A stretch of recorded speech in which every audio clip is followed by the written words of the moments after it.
Jisoo had never believed in miracles. At 28, he was a struggling writer in Seoul, barely making ends meet in a cramped rooftop apartment.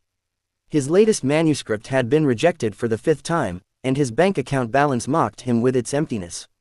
Life was cruel, repetitive, and uninspiring. Then came the tears. One early morning in December, as Jisoo sat by his frost-covered window, he noticed something strange, tiny, crystal-like drops clinging to the glass, shimmering under the pale sunlight. He reached out, touching one, expecting it to melt like frost, but instead, it felt solid, like a perfectly cut gemstone. He picked it up, turning it between his fingers, mesmerized by the way it refracted light. At first, he thought it was a trick of the weather, maybe condensation freezing in an unusual way. But when it happened again the next morning, and the morning after that, he grew uneasy.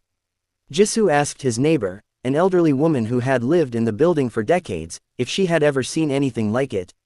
She shook her head. Maybe it's a sign, she mused. They say when the heavens cry, something important is about to happen. Jisoo laughed off her words, but deep down, a strange feeling settled in his chest. That night, he had a dream. A woman stood at the edge of a glowing forest, her long, silver-white hair flowing behind her like liquid moonlight. Her eyes, deep pools of sorrow, stared at him with an emotion he couldn't quite grasp. A single tear slipped down her cheek, falling into the wind. Jisoo woke up with a start, his heart pounding. He turned toward his window. More crystal tears were there, glowing under the moonlight. And then he saw her. Standing at the edge of his rooftop, barefoot on the frost-covered tiles, was the woman from his dream. Jisoo's breath hitched. The woman before him was ethereal, otherworldly.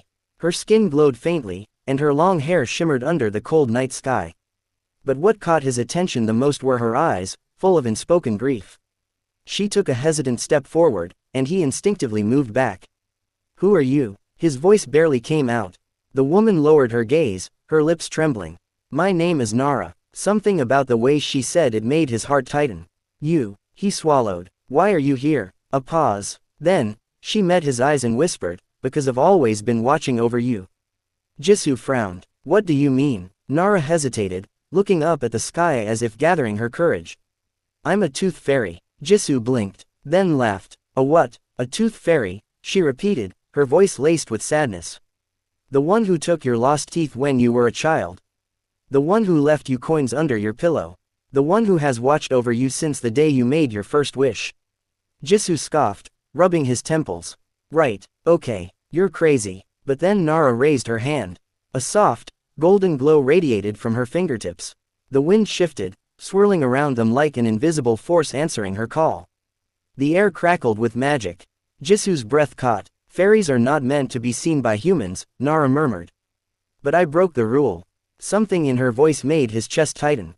"Why?" he whispered. She smiled, but it was laced with sorrow. "Because I fell in love with you."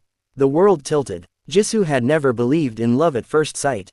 But the way Nara looked at him, with years of longing, pain, and devotion, made his soul tremble. Then, he saw it. Tiny golden sparks drifting from her fingertips like dying embers. "Nara, what's happening to you?" His voice shook. She clenched her fists. "Every time a fairy falls in love with a human, we begin to fade." Jisoo's stomach dropped. "You mean, I'm disappearing?" "Jisoo," she whispered. "And once I'm gone, nothing will remain of me. Not even a memory." Jisoo didn't know when he started falling in love with her. Maybe it was when he saw the way she looked at the stars, as if she had known them forever. Maybe it was when she laughed at his terrible jokes, even though he knew she was in pain. Or maybe it was when she cried, soft, silent tears that turned into shimmering crystals on his windowsill. They spent days together, walking along the Han River, sitting in hidden cafes, lying under the sky. Nara told him stories of fairyland, of a world where love was forbidden, where fairies existed only to serve and protect human children before vanishing into eternity. "But I didn't want to forget you," she admitted one evening, leaning against his shoulder. "I wanted to love you, even if it meant fading away." Jisoo held her tighter, heart aching. "Then I'll wish," he whispered. "I'll wish for you to stay." But Nara shook her head. The universe doesn't listen to forbidden love. And yet, Jisoo refused to let go. But as the days passed, Nara's body grew fainter. Her fingers became translucent, her voice softer. Her time was running out. On the first snowfall of the season, she kissed him. Her lips were cold, yet filled with warmth. I love you, she whispered. Then, in the quiet of the night, she dissolved into stardust. Jisoo woke up alone. No trace of her remained. No crystals, no footprints, nothing. Just an empty heart and an unbearable silence. For weeks, he couldn't function. But then, he picked up his pen. And he wrote. He wrote about the woman who had loved him despite the universe forbidding it. He wrote about her tears, her laughter, her fading existence. And when the world read his novel, The Fairies' Last Tear, they wept. It became an international bestseller, touching millions. But Jisoo didn't care about fame. He only cared about one thing, wishing she would return. Years passed, and then, on a snowy night, under the same lamplight where he once held her hand, Jisoo saw her. A woman, standing there, looking up at the sky. She turned. Their eyes met. She had no memory of him. And yet, her eyes held something. A familiarity. A pull. Jisoo took a step forward. Do I know you? She asked softly. Jisoo smiled, tears in his eyes.